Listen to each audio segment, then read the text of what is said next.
ঢিং বজাৰৰ মাজমজিয়াত সংঘটিত হৈছে চুৰিকাণ্ডৰ ঘটনা। একে নিশাই কেইবাখনো দোকানত চোৰৰ চাফাই অভিযান। চোৰে চুৰি কৰা সমগ্ৰ দৃশ্য বন্দী হৈ ৰল চিচিটিভি কেমেৰাত। ঢিং বজাৰৰ নাথ ৱাইন বাৰ কাম ৰেষ্টুৰেণ্ট আৰু মা ড্ৰাগছ ডিষ্ট্ৰিবিউটৰ নামৰ দুখনকৈ ব্যৱসায়িক প্ৰতিষ্ঠানত নিশা চোৰে টিনপাত কাটি এচি বোৰ্ড ভাঙি ভিতৰত প্ৰৱেশ কৰি লৈ গ'ল নগদ ধনসহ মূল্যৱান সা সামগ্ৰী। লগতে ঢিং সাৰ্বজনীন পূজা মন্দিৰতো চলিল চোৰৰ চাফাই অভিযান। মন্দিৰৰ চিচিটিভিৰ লগতে ভাঙি নিলে মন্দিৰৰ দান পাত্ৰও। ঢিং বজাৰ দুখনকৈ ব্যৱসায় প্ৰতিষ্ঠান লগতে এটা মন্দিৰ চুৰি কাৰ্য সংঘটিত হৈছে। আপোনাৰ দোকানতো আপোনাৰ ঔষধৰ যি দোকান আছিল দোকানটো চুৰি হৈছে, কি ক'ব, কি হৈছিল আচলতে?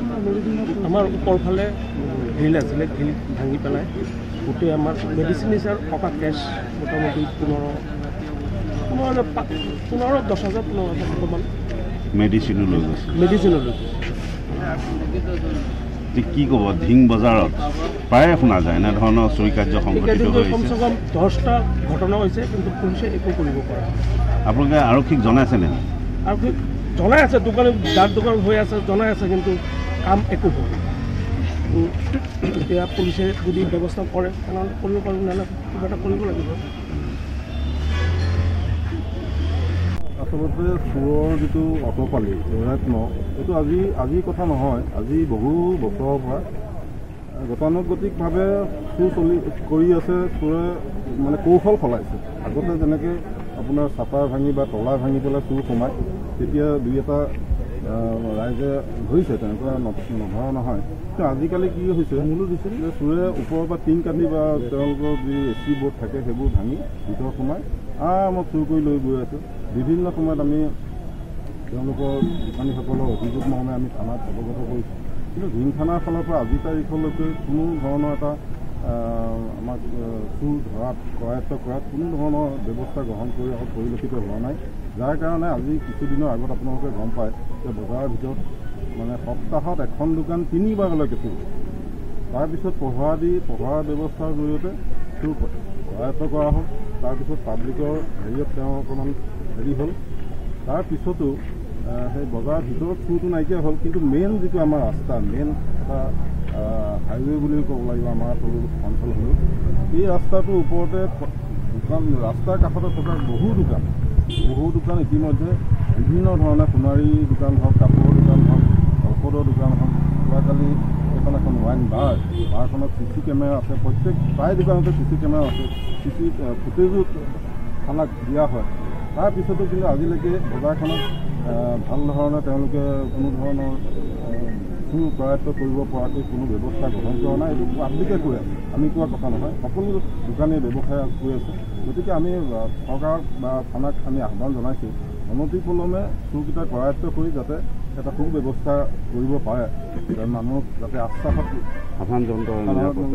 দিব পাৰে যে আমি এনেধৰণৰ ব্যৱস্থা গ্ৰহণ কৰিছোঁ। তেতিয়া হয়তো চুৰ কমিব, নহ'লে সদায় হৈয়ে আছে। আজি আকৌ এসপ্তাহৰ পিছত আকৌ গম পাব কোনোবা এখন দোকানত কাটি তেনেকৈ অকণমান ছাইডত।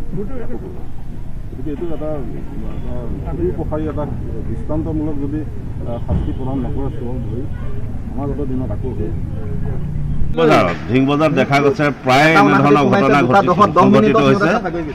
প্ৰায় চুৰি হৈছে আৰু ইতিমধ্যে কেইবাখনো দোকান চুৰি হৈছে। যোৱাকালিও দেখা গৈছে 3খন দোকান চুৰি হৈছে, আপোনাৰ দোকানটো চুৰি হৈছে।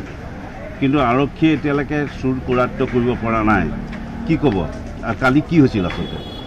চাওক, এটা 59মান বজাত মোৰ দোকানত দুজন চোৰে ভিতৰত সোমাই লণ্ড কৰি পইচা পাতি লৈ গুচি গ'ল। তাৰ আগে খুব সম্ভৱ মোৰ অপজিটত থকা যিখন দোকান, তেখেতৰ ঔষধৰ হ'লচেলাৰ দোকান দেৱনাথ, তেখেতৰ দোকানতো সেই একেই গতি। আকৌ এই মুহূৰ্তত শুনিছোঁ মই যে ঢিং সাৰ্বজনীন পূজাবাৰীটো কেমেৰা ভাগি, দান পাত্ৰ ভাগি গোটেইবিলাক লৈ গ'ল। ইয়াৰ আগে পিছৰ পৰম্পৰাগতভাৱে ঢিং বজাৰখনত এই চোৰে বিভিন্ন ধৰণে চুৰ কৰি গৈছে। কিন্তু এটা কথা মই বুজি নাপালোঁ যে ইয়াত এটা পুলিচ প্ৰশাসন আছে, এখন থানা আছে, থানাত এজন ইনচাৰ্জ আছে, তেখেতৰ তৎপৰতাটো একেবাৰে নাই। আৰু স্পষ্ট কথা যে ঢিঙৰ নিচিনা এটা জেগাত যদি পহৰাদাৰী টহলদাৰী নাথাকে, নথকাৰ কাৰণে এনেধৰণৰ কামবোৰ হয় তেতিয়াহ'লে সঁচাকৈ দুৰ্ভাগ্যজনক। আৰু স্পষ্টকৈ কৈছোঁ যে ধিং থানাই যদি অনতিপলমে এই চুৰসমূহক কৰায়ত্ব কৰিব নোৱাৰে ইয়াৰ উচিত ব্যৱস্থা কিন্তু আমি পাব্লিকে ল'বলৈ বাধ্য থাকিম। যোৱাৰাতি আমাৰ ধিং সাৰ্বজনীন পূজাবাৰীৰ বাঙালী সাংস্কৃতিক বিকাশ কেন্দ্ৰত হৰি মন্দিৰত চুৰ হোৱা বুলি আমি ৰাতিপুৱা গম পাওঁ। পূজাৰীয়ে খবৰ দিয়াত আমি আহি দেখোঁ আমাৰ পূজাবাৰীৰ CC কেমেৰাও ভাঙি তাৰপিছত তেওঁলোকে হৰি মন্দিৰৰ গ্ৰিল ভাঙি পেলাই সোমাই দান পাত্ৰৰ পৰা টকা পইচা নিয়ে। আৰু লগতে শুনা পাইছোঁ বজাৰতো দুখন দোকানত চুৰ হৈছে আৰু সঘনাই প্ৰায় ধাৰাবাহিকভাৱে ধিঙত তেনেকৈ চুৰিকাণ্ড চলি আছে। তাৰ বাবে এতিয়া মানে ধিংবাসী অলপ আতংকিত আৰু ইয়াৰ ওপৰত মানে প্ৰশাসনে ভাল ব্যৱস্থা ল'ব লাগে বুলি আমি ভাবিব লাগিব। ধিঙৰ পৰা জয়দেৱ দাসৰ ৰিপৰ্ট, মাই নিউজ এনি।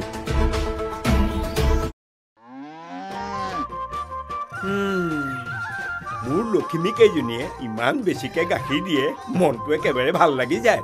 বিয়মৰ দানা খোৱাৰ পৰা মই বেছিকৈ লাভৱান হৈছোঁ। আপোনালোকেও বিয়মৰ দানা খুৱাওক আৰু এইটো বেছিকৈ লাভ কৰক।